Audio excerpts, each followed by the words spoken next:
There's a moment in every exhausted soul's life that rarely makes a sound. It doesn't happen during chaos, or at the peak of pain, or in the middle of an argument. It happens later quietly, privately, when the world finally goes still. Maybe you sit down on the edge of your bed. Maybe it's a bus seat. Maybe it's the cold tile of a bathroom floor at 2 a.m. The location never matters. What matters is the feeling that's subtle, collapsing inward, like a bridge finally carrying 1 pound more than it was ever built to hold. And what's strange is that nothing dramatic happens. No shouting. No tears. No cinematic breakdown. Just a soft fold, as if something inside you whispers, almost apologetically, "I can't hold all of this anymore." People who haven't lived through too much will miss it entirely. But those who have, they recognize this moment instantly. Because collapse, for them, has never been loud. It has never been explosive. It has always been silent, controlled, almost graceful, like the mind trying to protect itself from shattering. It is the body's quiet plea for relief. The nervous system finally lowering its shoulders after years of bracing. The heart finally admitting that it's tired of being strong in the dark. And yet, buried inside that moment is a question most people never ask. Why does the collapse of someone who has carried too much look so quiet, so invisible, yet so devastatingly heavy? That's where this story begins.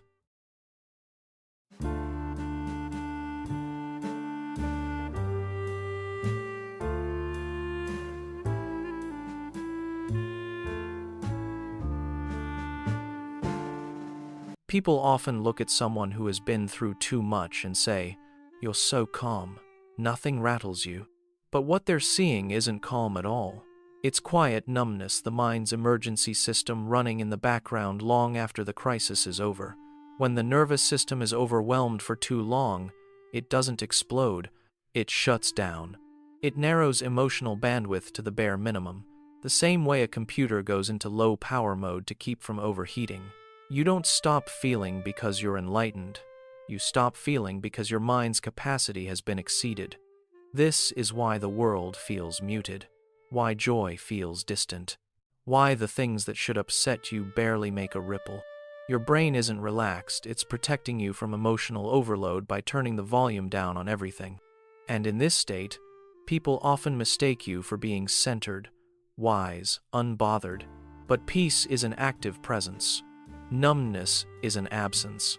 Peace allows you to feel safely. Numbness keeps you from feeling at all. So if you've ever wondered why your reactions seem delayed, quiet, or strangely flat, it's not a personality flaw. It's your nervous system saying, "Let me hold back your feelings until I'm sure it's safe to release them." Calm is chosen. Numbness is survival. There's a certain kind of maturity people admire: the steady voice, the thoughtful pauses, the calm way someone explains their pain without bitterness. But what most never see is how that maturity was created, not grown. Some people develop wisdom the natural way, through guidance, safety, and time. Others develop it because life gave them no soft places to land. When you grow up navigating emotional chaos, instability, or unpredictable people, you don't mature, you adapt. And adaptation has a different cost. You learn to monitor everyone's mood before you understand your own. You learn to comfort adults when you're still a child. You learn to translate silence, tension, slammed doors, shifting tones long before you learn multiplication tables. While other kids are learning bike tricks, you're learning emotional survival. So yes, you become wise. You become perceptive. You become the one everyone turns to because you get it. But the truth is harsher. That wisdom wasn't earned, it was extracted, taken from moments that should have been gentle, forced out of you long before you had the strength to carry it. And this is why people who seem grounded often carry an invisible ache. They didn't choose to grow up fast. Life pushed them into adulthood and closed the door behind them. Their maturity is real, but so is the grief beneath it. The grief of someone who learned everything too early and lost too many pieces of childhood along the way. Long before most people learn who they are, Some children learned something else first: how to stay safe. Not because danger was constant, but because unpredictability was.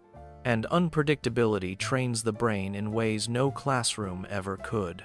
When someone grows up in an environment where emotions shift suddenly, where silence can mean trouble, or where caregivers are inconsistent, the nervous system adapts by becoming hyper-aware, not curious, alert. Neurologically, here's what happens explained simply. The amygdala, the brain's alarm system, becomes overactive. It fires not only at real threats, but at possible ones, imagined ones, remembered ones. The prefrontal cortex, responsible for calm reasoning, has to work overtime and eventually tires. The body stays in anticipatory mode, scanning micro-expressions, tone changes, energy shifts in a room. This is why so many survivors of emotional overload notice everything too much of everything. Why they replay conversations trying to decode hidden meanings. Why they feel a room's tension before anyone else realizes something is wrong. Why a slight change in someone's voice can send their heart into quiet alarm. To outsiders, it looks like intuition. To psychologists, it's hypervigilance. To the person living it, it's simply the way their brain learned to survive. And the most tender truth is this: the very skills that kept them safe back then, reading danger, anticipating conflict, bracing for impact, now activate even in moments that are safe. They know how to sense storms, even in sunny weather. And yet, none of this makes them broken. It makes them trained by life, by necessity, by circumstances they never chose. Their brain didn't become too sensitive, it became too prepared. A survival masterpiece built under pressure, still trying to figure out how to live in a world where the threat is no longer real. People who have been through too much carry a set of skills they never asked for, a silent curriculum life taught them long before they knew it had a name. Not the kind of skills you list on a resume, but the kind that shape how you move through every room you enter. They know how to read silence, not just the absence of words, but the texture of it. Whether it's heavy, disappointed, irritated, or simply tired, they sense changes in atmosphere the way others sense changes in weather. A subtle drop in tone, a shift in posture, a breath held too long. Most people walk into a room and see furniture. Survivors walk in and see emotional temperature. They know how to spot tension before a single word is spoken. They know when someone is pretending to be okay. They know when a conversation is about to tilt into conflict. They know when kindness is real and when it's performative. And perhaps the most invisible skill of all, they know how to shrink themselves in the exact moments when attention feels dangerous. How to make their presence lighter, softer, quieter. A reflex born from years of learning that being too visible can come with consequences. None of these skills feel special to them. To them, it's simply survival muscle memory. The emotional reflexes of someone who learned to keep the peace, sense danger early, and protect their own heart without making a sound.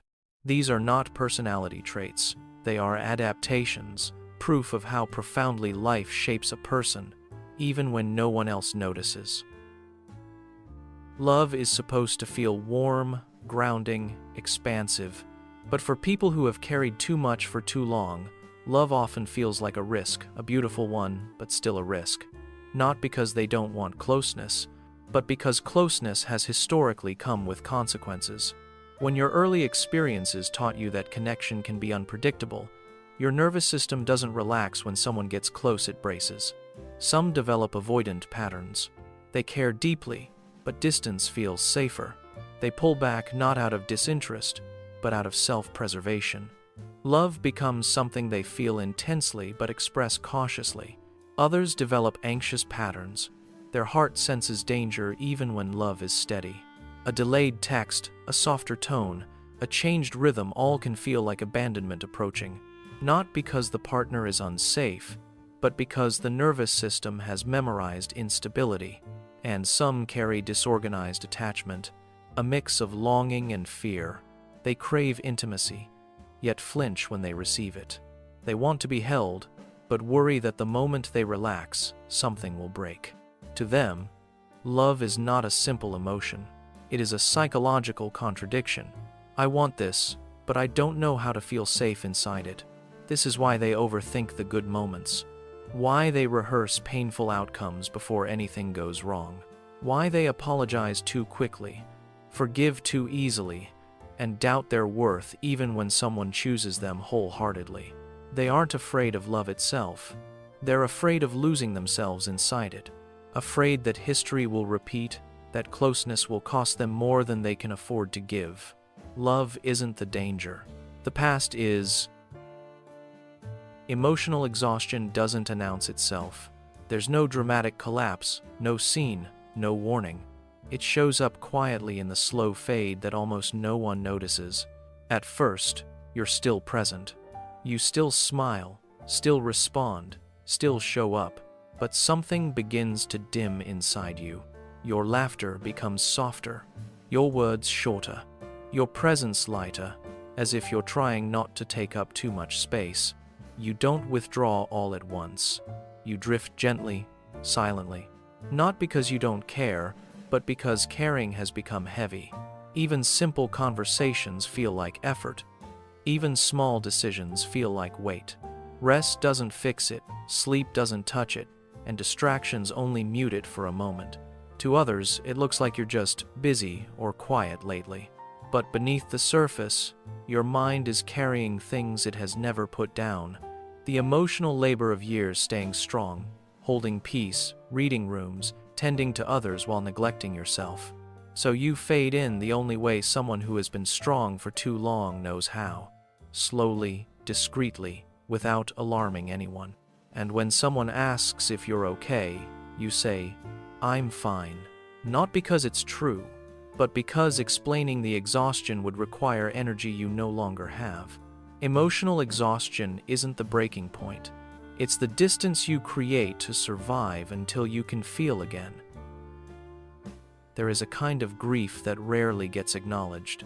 Not the grief of losing someone, but the grief of losing yourself. Not all at once, but slowly, quietly, over years of surviving. People who have been through too much often carry this invisible mourning. They grieve the version of themselves who trusted easily, the version who laughed without checking the room first, the version who didn't rehearse conversations, who didn't anticipate danger, who didn't analyze every silence as a warning. They grieve the self that felt light, the self that didn't worry about being too much or not enough, the self that moved through the world without tightening their chest at every uncertainty. And yet, this grief almost never gets spoken aloud. How do you explain that you miss a version of yourself you barely remember? How do you tell someone that you're homesick for a place that existed only inside your own mind? A childhood you didn't fully get to live, a softness you didn't get to keep, a freedom you learned about too late? This grief doesn't break you. It shapes you. It makes you quieter, more observant, more intentional. It turns you into someone who cherishes peace because you know the cost of chaos, someone who values safe people because unsafe ones taught you how much it hurts. And here is the most human truth of all. Healing isn't just about becoming someone new. It is also about grieving the selves you had to leave behind. The selves who protected you, even when the world didn't. You don't just heal forward, you heal backward. 2. Honoring every version of you that carried the weight, so that the current you could finally breathe.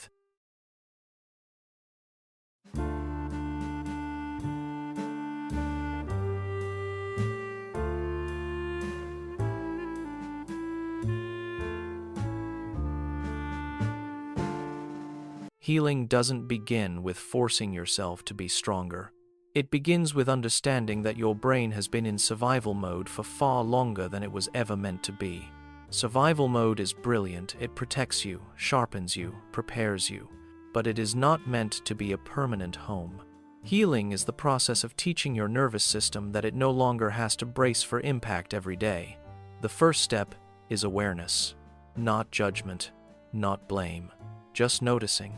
Noticing when your chest tightens after a harmless text, noticing when you rehearse outcomes that haven't happened, noticing when your body reacts before your mind understands why. Awareness turns unconscious survival patterns into something you can gently work with. The second step is regulation, learning to calm the survival brain through the body, not the mind. Because the mind can understand safety long before the nervous system believes it. This is where grounding, slow breathing, somatic exercises, walking, stretching, and even placing a hand on your chest become powerful tools. Regulation is not relaxing. It's teaching your body to return from the edge.